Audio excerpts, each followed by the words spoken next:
This is Codename Primal by Jacob, the narrator. The sound of alarms echoed through the entire building, so loudly that Dr. Sebastian couldn't hear anything but the painful beeping and the sound of his own footsteps carrying him away from the nightmares lurking within.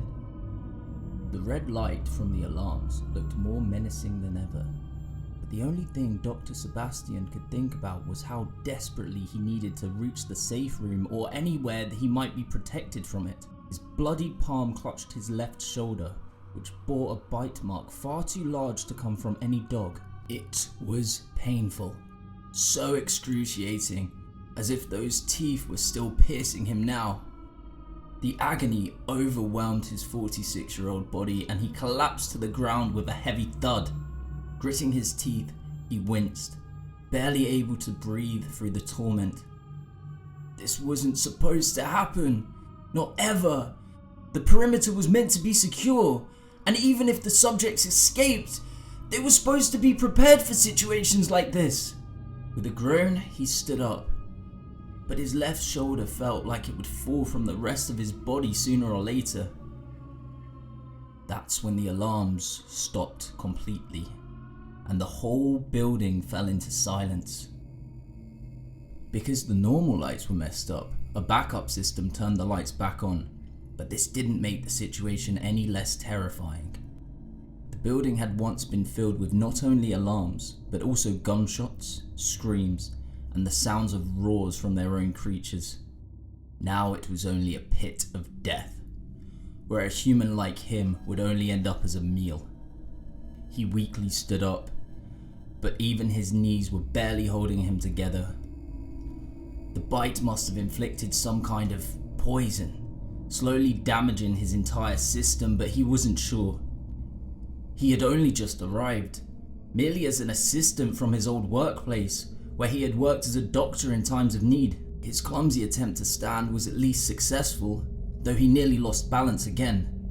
He glanced at his shoulder once more, then quickly looked away. It was a horrible sight. Still, he kept going, slowly making his way towards the safe room that was finally in view.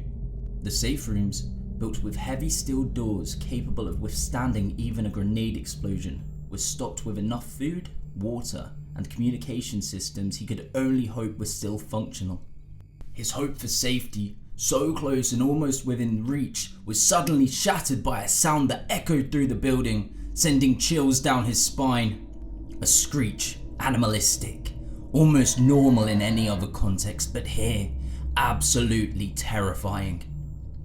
It was followed by another, identical in tone, not evil, not malicious, just a natural sound. But it came from something unnatural, from a mouth that should never have existed. Upon realizing the source of the sound, his heartbeat quickened even more. With every ounce of his strength he had left, he began to walk weakly at first, then faster toward the door. But strangely, the screeches, as intimidating as they were to him, began to fade.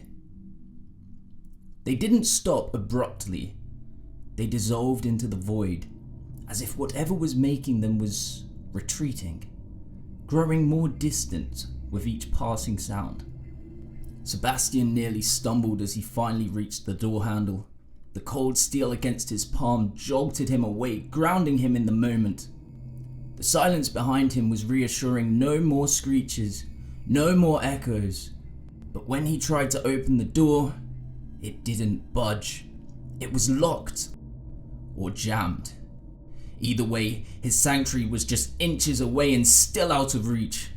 His eyes widened as he tried to move the handle again, this time more forcefully, almost desperately. It didn't budge an inch.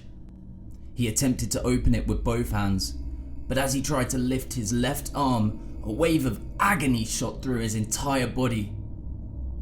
It wasn't just his left shoulder anymore. He could barely move his entire left hand. He cried out in pain and clutched his shoulder, only for his body to respond with another surge of torment that forced him to lean against the wall, nearly collapsing.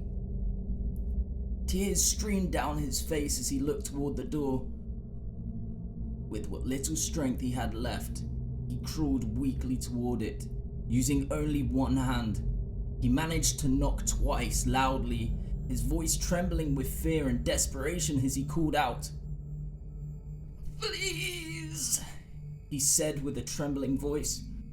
"Is anybody there? Open the door, please." He banged on the door again, though this time weakly. "Open the fucking door!" But the only answer he received was his own echo. At least, it was supposed to be, because just as all hope drained from him, and he raised his hand to bang on the door once more, he heard it. "Open the door!" His own words. But they sounded like it came from a broken radio, or from a person who has trouble speaking properly. They didn't come from his lips anymore, nor from behind the door. They came from behind him. Dread began to creep over Sebastian, and the only thing he managed was to turn his head slightly behind him. And there he saw it. A creature. A dinosaur. A young, but still not small, Dilophosaurus. Its body was carried by two strong, tall hind legs. Its skin was grey with small black lines, and its front limbs were long, ending in three sharp, slender claws. Its back was covered in something that looked like feathers. It was about 6 meters long and 2.5 meters tall, but its size wasn't the scariest part. What made this predator terrifying was that it seemed to be something more than a mere dinosaur. The way it looked at Sebastian, or rather, the way it didn't. Because it probably wasn't looking at him at all. It was simply aware of his presence. Where its eyes should have been, there was nothing but medium-sized black holes. Its mouth was closed, yet its sharp teeth remained visible, jagged and menacing. It was monstrous. For a moment, Sebastian forgot the pain. The sheer sight of the creature in front of him consumed every thought. And then, a clicking echoed from the Dilophosaurus's mouth. Its head tilted to the side, unnaturally slow, and its jaw parted just enough to reveal rows of razor-sharp teeth. Teeth that looked like they could tear through flesh as easily as a knife through butter. It looked like it could attack at any second, and yet it didn't. Sebastian had no idea what to do. The only thing he wanted was to get away as far as possible from this creature that was supposed to be a dinosaur. And then, all the lights went out. Not just in the room, probably in the entire building. Sebastian, the hallway, the creature, was swallowed by complete pitch black darkness. And then, the same screeches, louder and more sinister, began to echo through the entire building. They were so loud, it felt like they were right next to him. As if the pain from his body wasn't enough, his ears began to ache. He could feel blood dripping down from them. He managed to cover one ear with his hand, but the screeches continued. At first, they were overwhelming. Then slowly, they began to fade. Down, and down, and down. As if whatever was making them was moving farther and farther away. Followed up by silence, yet again. Sebastian, breathing heavily, pulled his hand away from his ear, but his breath was growing shallow. The ringing in his ears left him dazed and disorientated. What happened? Did it leave? Did it run away? He wondered. Did it lose interest? Click. A guttural roar shattered the silence. Footsteps thundered towards him. The Dilophosaurus burst into view, its mouth wide open. Sebastian could do nothing but scream in terror, in pain, as its teeth sank deep into his face. The sounds of flesh being torn, bones snapping like dry twigs, screams of agony echoing through the halls.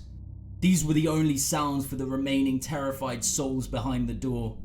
Frozen, silent, praying that they wouldn't be next.